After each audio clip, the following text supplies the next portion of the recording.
It is beyond dispute, right? Water's wet, sky is blue. Donald Trump is a card-carrying, bona fide racist, right? The President of the United States is a racist. His own words leave absolutely no doubt about that. What he is saying is not racially charged. It is flat out racist. And this, of course, makes his supporters racist, right?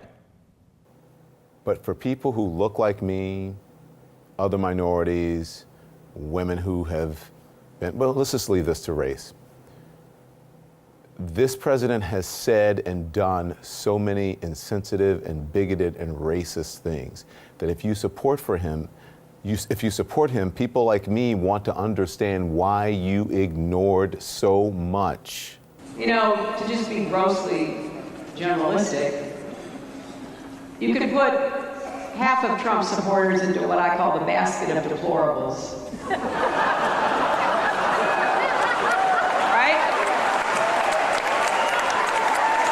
Racist, sexist, homophobic, xenophobic, Islamophobic, you name it. But black unemployment, historical lows. I think the economy is doing absolutely great, and it's particularly reaching into populations that heretofore have had very bad problems in terms of jobs, unemployment, and the opportunities that come with full employment. So African American unemployment is at its lowest level. I give President Trump, and I've said this before on Squawk Box, I give President a lot of credit for moving the economy in a positive direction that's benefiting a large number of Americans. Yeah, but he's still a racist. The problem here is that the president has unfortunately used language in the past that we will have a lot of difficulty in erasing, even with an eraser with the words unemployment drop. Because I think some harsh and painful words are just kind of hanging out here across the country as it relates to African Americans and some other minorities. And what about the First Step Act? That's a law that allows prisoners who believe they have unfairly long sentences to have their sentences reviewed. And since President Trump signed that act, 1,000 people have benefited. 90% have been black men. They've had their sentences reduced an average of almost 70 months. The Senate tonight taking bipartisan action on something substantial, overwhelmingly passing a major prison reform bill. The First Step Act eases federal sentencing for nonviolent offenders, aims to reduce repeat offending, and expands early release programs. Did he say bipartisan? Mr. President, thank you so much. It's almost hard for me to speak about this without being emotional. In the process of this has brought together friendships that I'll cherish for the rest of my life. I'm now texting buddies with Van Jones. And speaking of Van White Lash Jones. How significant do you think this is? By the way, one of your partners in working on this was Jared Kushner. Jared Kushner, whose father went to prison and who fought on this as hard as that. This is history. This is history. Right now you're witnessing history on the floor of the U.S. Senate. There's a Christmas miracle underway where for the first time in a generation, Republicans and Democrats are arm in arm tonight saying, we are sending too many people to prison. They're coming out bitter and not better. We want to make a tremendous difference. I want to say Hakeem Jeffries on the left, Jared Kushner, and Donald Trump on the right have brought together a coalition like I've never seen. And what about Trump's Music Modernization Act? Something that, again, President Obama didn't even do. President Donald Trump today moved the music industry into the 21st century. He signed the Music Modernization Act, legalizing the landmark copyright reform for songwriters. The goal is to ensure songwriters receive pay for the products that they produce when you're listening to them on streaming services. Tennessee Senator Lamar Alexander championed that new law. He says the Music Modernization Act is the most important law in a generation to help make sure that our songwriters and singers all over America can keep working and making a decent living by ensuring they're paid when their songs are played. Is this a great day for songwriters? It is. And artists. And artists, okay. Yeah, don't give it out all the to artists, them. okay. Don't cheat those artists. Don't cheat us. Who benefits the most from this signing? I'm saying as far as... I think both. Both? Both, yes. Okay. Yes. Okay. I lean more to the artists Yeah. Because I'm a performer, you know. But it helps not just the writers, but the singers, and not just black, but black, white, all, country, jazz, everything. So I'm very impressed behind that. So it's a great thing what Trump is doing today, the president? It is. And you know what? I told everybody, please, whatever your opinion or your decision, please, let's keep it signed. Let him sign it, please. Today. Don't mess him up, please. All right. Yeah, I'm really glad about that, yeah. And then there's President Trump's support for school choice. The time has come to pass school choice for Americans' children.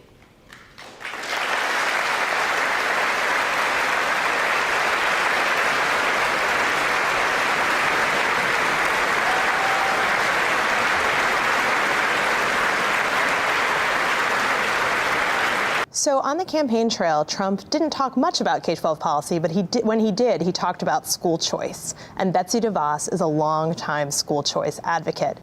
Well, I believe that that parents are the primary educator for their child or their children. And we have, to a large extent, removed a lot of that ability to direct and control by forcing way too many families to assign schools based on where they live. Now, choice in education is something that blacks and browns want. Guess who doesn't want it? White Dems, who would never put their own kids in an urban school in a million years. Now, the proposal that I brought forth on education ends all private charter schools in this country. If I'm president, Betsy DeVos's whole notion from charter schools to this are gone. We won't have the same choice that you make for your kids, because I read that your children went to private school. No, my children went to public school. But we even if it was public school, it probably was the best public school. I can't pack up and say I'm leaving Hyde Park and going to Germantown. That's our suburban area, because I can't afford it. Mm-hmm. My daughter can't afford it. I understand. So we want to make what we got great, whether it's charter or traditional.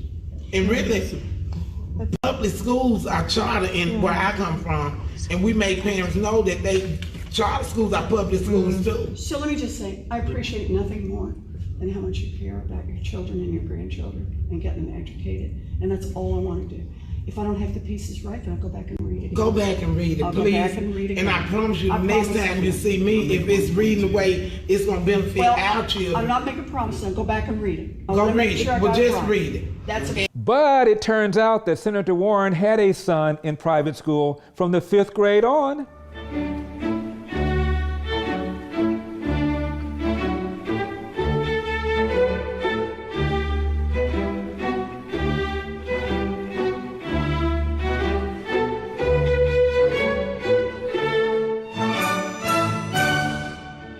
But let's move on. What about illegal immigration?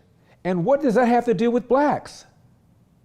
Now we must implement an immigration system that will allow our citizens to prosper for generations to come. Today we are presenting a clear contrast. Democrats are proposing open borders, lower wages, and frankly, lawless chaos. We are proposing an immigration plan that puts the jobs, wages, and safety of American workers first. A steady stream of people showing up at the building behind me. We're told 150 applicants in the first 3 hours of this job fair, with about 30 minutes left to go. Cook Foods has not said how many people they're looking to hire, but the folks that we spoke with said they're definitely ready to go to work. Cook is just one of several chicken processing companies to get raided by ICE agents last week, with 680 workers detained for possible immigration violations. Peter Kirsanow is a friend I've known some 40 years. He's a longtime member of the U.S. Civil Rights Commission. Professor Briggs testified before the Civil Rights Commission. We had a whole host of people testifying before the Civil Rights Commission. The one cohort, the one demographic in the United States of America most harmed, most palpably harmed by illegal immigration are black Americans, and Politicians, open borders politicians know this. They know this because there have been numerous hearings before Congress on this. I've testified in a number of these hearings. George Borjas has testified in a number of these hearings. Stephen Camarada has testified, and we've presented all of this evidence, all of this data, that the pernicious effect of illegal immigration, of open borders, has had on black Americans in terms of employment. Nearly 1 million fewer blacks work today because of the competition from illegal immigration than otherwise would be the case if we had a secure border. And it also depresses wage rates by a tune of $1,800 a year. George Borjas estimates that the depressive effects of illegal immigration on wages is anywhere from $99 billion to $118 billion annually, cumulatively, but it has the most significant effect on the black community. And did I mention Trump's expansion of so-called enterprise zones that will benefit the inner city? It's a big day. Yes, sir. Thank you. In a few moments, I will sign an executive order launching a new White House opportunity. This is a very big thing that Tim and I and everybody have been working on for a long time. And Revitalization Council. This council will coordinate efforts across the entire federal government to deliver jobs, investment, and growth to the communities that need it the most. And then there's the commutation of the sentence of Alice Johnson, given a long sentence for a non-violent drug offense, and the pardoning of Jack Johnson, the first black heavyweight champion who was busted for a crime involving the transportation of a woman across state lines for purposes of sex. It was a BS charge just designed to nail him, and President Trump once again did something Obama did not do, and that is to pardon Jack Johnson. A great-grandmother gets a second chance at freedom after President Trump commutes her life sentence. Alice Marie Johnson served 21 years for a nonviolent first-time drug charge, but a serious charge of drug trafficking and money laundering. Her story caught the eye of Kim Kardashian West, who made a personal plea for the release to President Trump last week. Johnson shared an emotional reunion with her family after walking out of an Alabama prison yesterday. They are the folks who had been lobbying for this pardon for years now. Johnson was the first African-American heavyweight champ. And in what was seen by many as a racial injustice, Johnson was convicted of a crime back in 1913. That crime was transporting a white woman across state lines. He died in 1946. Senator John McCain, former Senate Majority Leader Harry Reid had also been pushing Johnson's case for years. But again, President Trump has posthumously pardoned Jack Johnson. And did I mention that Trump has upped spending on historically black colleges and universities by 14%? Education has the power to uplift. It has the power to transform, and perhaps most important, education has the power to create greater equality and justice in our lives. That's why today I'm thrilled to be signing an executive order to recognize the importance of historically black college and universities. Very important. They have played such an important role in achieving progress for African Americans and in our nation's march for justice. HBCUs have been really pillars of the African American community for more than 150 years. Amazing job. And a grand and enduring symbol of America at its absolute best. And I congratulate you all to say that. Finally, a word or two about President Trump's support for law enforcement. Now, what does that have to do with black and brown people living in the inner city? Well, consider the Ferguson effect. That is what happens when officers are falsely accused of racism, as happened after Ferguson. Cops pulled back and crime went up. And guess who got disproportionately hurt by that crime? Black and brown people. Well, the Ferguson effect is the twin phenomenon of officers backing off of proactive policing and the resulting increase in crime. Last year, we had the largest one-year increase in homicide in nearly a half century. The vast majority of the victims of that homicide increase have been black. The reason for this crime increase, I believe, is that officers are living today under a false and dangerous narrative that says that they are shot through with systemic racism, that we're living through an epidemic of racially biased police shootings, and that the type of proactive policing that I think is responsible for a 20-year crime decline that this nation has enjoyed is under attack as racially oppressive. Bottom line, whether you're talking about the First Step Act, the Music Modernization Act, the tremendous economy that's benefiting black people, the fact that Donald Trump is doing something about illegal immigration, the fact that Donald Trump supports school choice, this man has got to be the worst racist ever. I think white people that like black people, y'all should get some sort of wristband, a hand stamp, or something. I'm dead serious. Something you can show in a dark alley to keep you from getting robbed. You know, you might not think that's a good idea, but you wish you had a wristband. You leave tonight and you're in that dark alley. Give me your money, white boy. Go ahead. Let her through. She got the wristband. Let her through, Chucky. So, where's Donald Trump's wristband?